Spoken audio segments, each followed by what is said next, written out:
Hello everybody. If you're wanting to learn how to play Check My Brain by Alice in Chains, you came to the right place. By the time we're done with this tutorial, you'll know the ins and outs of this very simple yet impressive sounding song. So to start off, we're going to talk about the tuning, which is E flat, half a step down. If you don't know how to do that, I recommend going out and buying a little tuner. They're electronic now. They're not like the little pitchforks, like boom, that you used to have to get. They're electronic now, and you can program them to tune a 7-string guitar if you want to. You can drop them down like 4 steps and do some real. You can end up doing the same kind of tuning they do in Chevelle and get that real low, deep sound, and it's very accurate. Especially for someone tone deaf like me, you can actually sound like you know what you're doing. So, 95% of Alice in Chains music is half a step down. Jerry just prefers that tuning. I mean, all the way back to Facelift and like Dirt back there. You got Man in the Box, stuff like that. You can rock out some.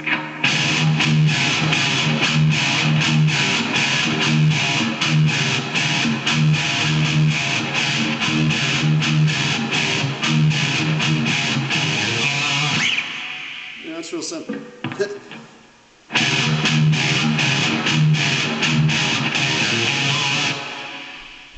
Maybe put a little wah in there to make it sound cool, but if you want to get used to playing some Alice in Chains music, learn that tuning, because that's the bulk of their songs. Down in a Hole, all that stuff, Junk Man, all that. Anyway, let's get started on this song.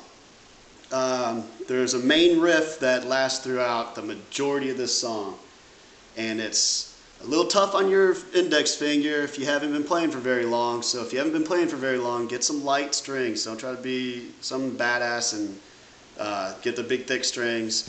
You know, I've been playing for many years, so these are like calluses. I could probably tap on glass and break it with this thing. So what you want to do, it's a great workout too. It's a great song to start building your strength with your index finger.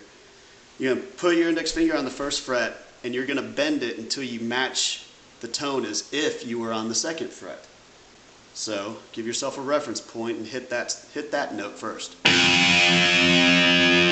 Not during the song, but when you're practicing, okay? It to sound like that. That's how far you're going to bend it, see?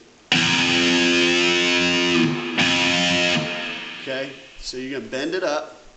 You're going to hit it a few times, and then you're going to hit it one more time and slowly release it back to its original position. Hit it a couple more times. The tab's right around here somewhere, so you can see how many times to do it. It's either here or right here. I don't know. We'll see where I put it. And then you'll hit the 2nd fret and bend it. So watch. Here's how it sounds, and here's how it goes. I'll get up close so you can see it.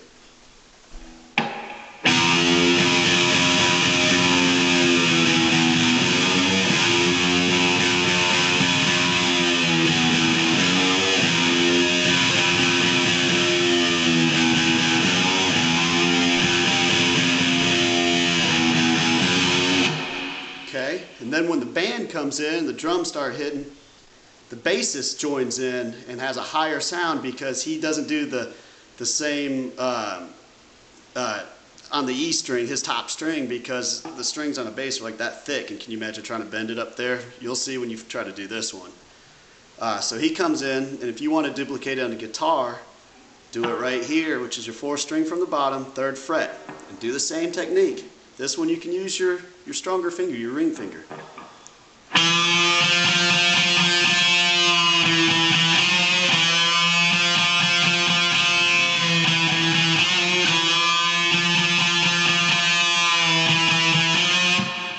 And you're doing that at the same time that the guitarist is going.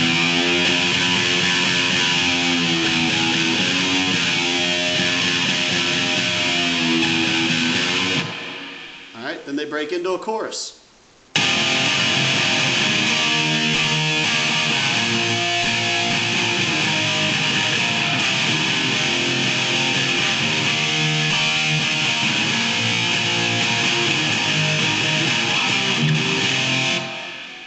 power chords. You're welcome to do the full chord if you want to, but I recommend just doing the power chords. It'll sound just fine.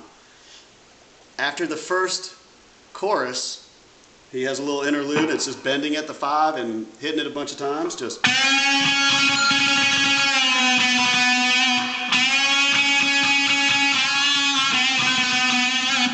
You can get creative and just do a ton of bending. Just make it sound cool.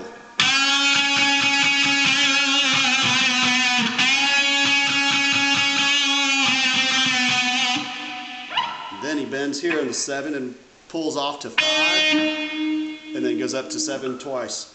Just hold that bend, and then maybe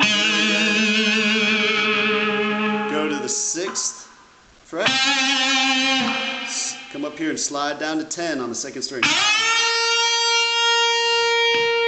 Okay, so.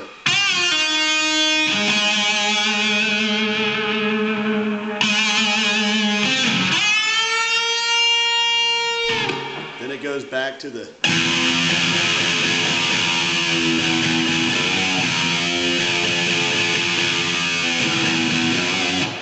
Okay, then he runs through the chorus again, but the chorus has a different ending to it on the 2nd go around. So it goes like this.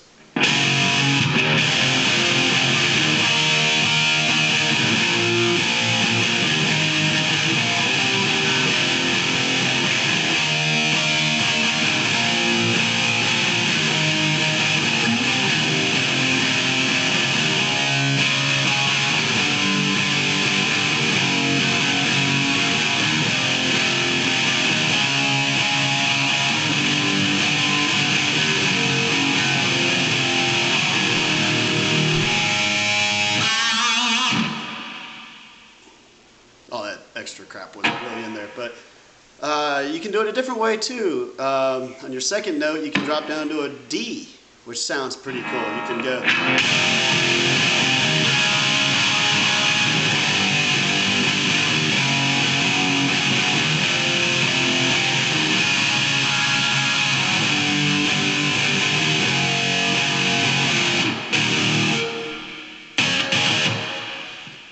Pretty cool stuff. All right, and then prior to the solo, there's a pretty neat little chord progression that goes in while he's going. And he's actually doing a. You're gonna have to maybe practice this if you haven't played guitar much, but take your index finger and put it on the 3rd fret, 5th string, pinky or ring finger. I like my pinky on this one on the 5th.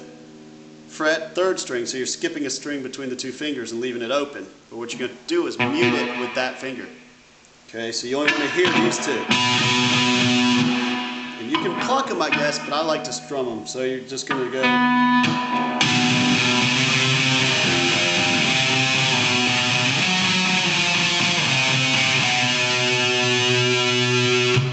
Okay, it's a pretty neat little deal. It's easy. It's just.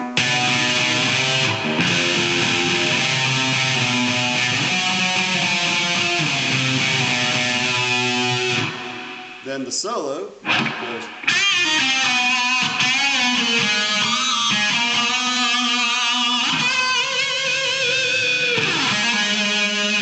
It's real easy. I mean, there's not much to that. You're bending right here. Bending 7 up to 9 and pulling off to 5 and hitting 6. Then going to 5. Then 4. 2.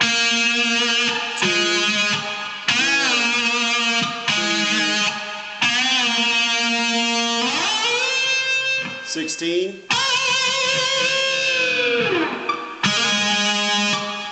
It's 2, hammer to 4, pull off to 2. Real easy.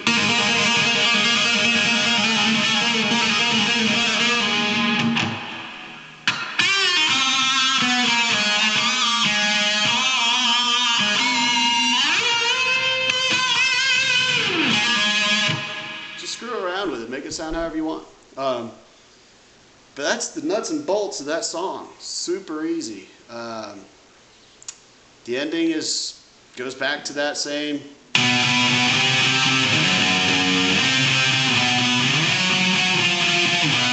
But then it slides slides up to here again.